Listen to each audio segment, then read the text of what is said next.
They may be small, yet stamps are big business.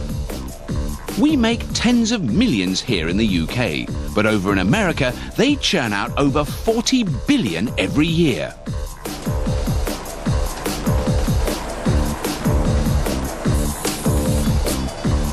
Ashton Potter in New York State is one of only 3 companies authorized to print America's postage stamps. Here they are making a new stamp featuring America's iconic Mount Rushmore. Making that design into a 4-color image is the first step. Transferring that image to an aluminium plate is next. 1 plate for each color. These 4 plates create the final stamp design when combined together. But it's a pretty big leap from computer to metal plate. An extremely high-resolution printer renders the image with a special laser. And although you can hardly see it, the laser actually burns rows of Mount Rushmores onto the aluminium. Every plate must get a stamp of approval before it starts printing. So an inspector looks for any defects and checks for an essential detail: a tiny micro text image embedded in the design.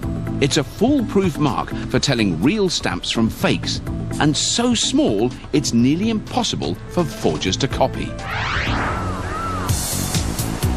Now the plate is ready to start printing. And this isn't just any paper.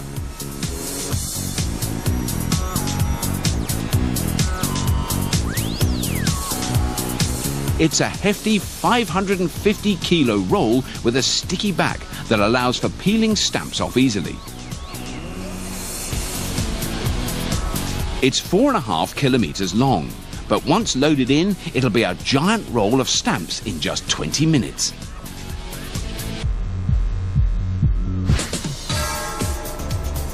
First step, those aluminium plates will stamp the stamps. Again, 1 color per plate. Printing stamps is just like publishing magazines or newspapers. 4 colors are all you need: black, cyan or light blue, magenta and yellow. They can create every shade imaginable by blending and layering these 4 colors in order. Each print run starts with black. Then cyan is added on.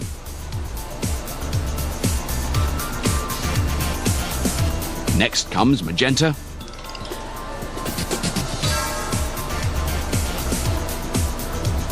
And finally, yellow.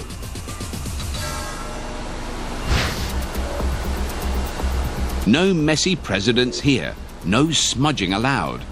So at each color station, a little light is shed on the process, ultraviolet light to be exact. It supplies heat, drying the stamps. The millions of Mount Rushmores are almost done. But hold on.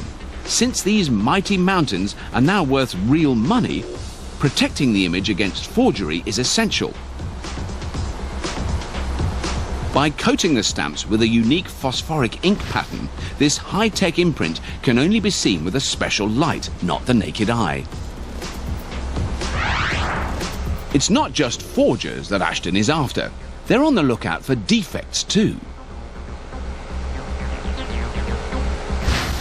Like printing plates that are out of alignment. Tiny adjustments are being made while the press stamps away. If a roll passes the grade, it contains about 6,300 sheets of stamps when completed. Face value, nearly $5.5 million. But before stamps bearing these giants can hit an envelope, they must be cut down to size.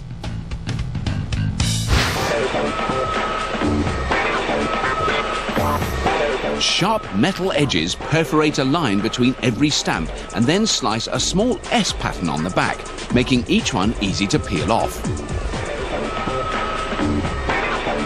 Inspectors must check on the process very carefully. One little slip and thousands of dollars worth of stamps can become so much waste paper. Carrying this long roll of stamps around in your pocket would be a touch impractical, so cutting it into small sheets is next. This process is also heavily scrutinized. The cameras spot any defective sheets, immediately routing them into the reject bin. But sheets of bad stamps aren't just tossed away, they're completely destroyed. There is money to be made by thieves selling defective stamps on the cheap, or by collectors turning tiny flaws into big bucks. The Postal Service tracks each bad sheet, and then it's the guillotine.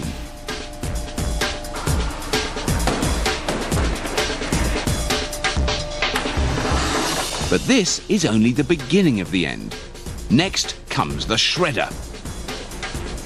But if being chopped, sliced and shredded isn't overkill enough, after all that, they go off to the incinerator to be burned.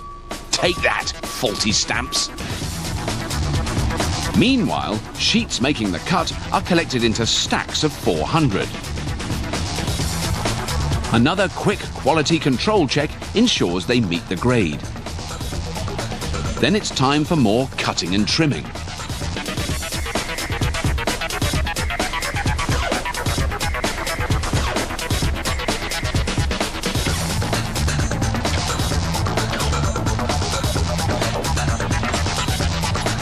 After one final inspection, the stamps are ready to go.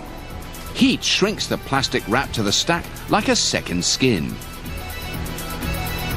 This time around, the stamps are actually in the package, not on it, and ready to head off to post offices all over America. The entire Mount Rushmore commemorative run takes 3.5 days and produces 50 million stamps. Total face value, more than $250 million. That's a monumental payoff generated by something barely bigger than a thumbnail.